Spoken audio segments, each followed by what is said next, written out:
Sulawesi Selatan menempati urutan ke-19 se-Indonesia dalam pelaksanaan vaksin dosis pertama dan peringkat 16 se-Indonesia untuk pelaksanaan vaksin dosis kedua.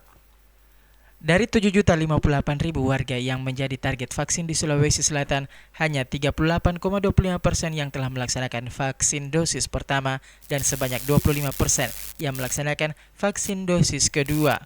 Angka rata-rata tersebut tentunya di bawah rata-rata nasional yang telah mencapai 56% untuk vaksin dosis pertama dan 36% untuk vaksin dosis kedua.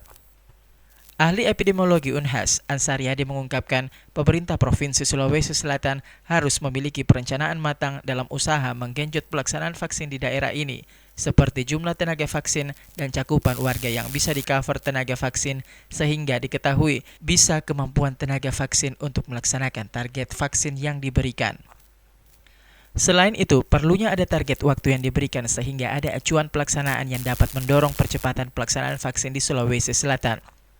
Terkait penurunan level di beberapa daerah di Sulawesi Selatan, Wakil Dekan 1 Fakultas Farmasi Universitas Hasanuddin ini mengatakan penurunan tersebut sangat dimaklumi dikarenakan standar penilaian status suatu daerah adalah partisipasi warga terhadap kegiatan vaksin.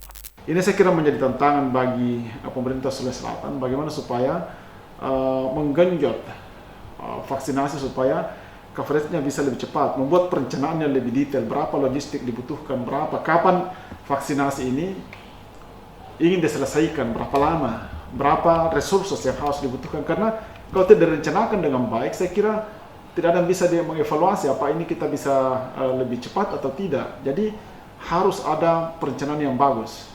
Berapa targetnya, berapa per hari mesti diselesaikan.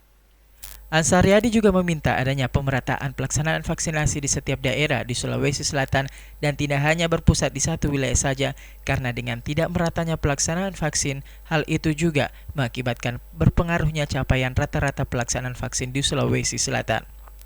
Irfan P. Putra, Fajar TV dan Fajar Radio, melaporkan.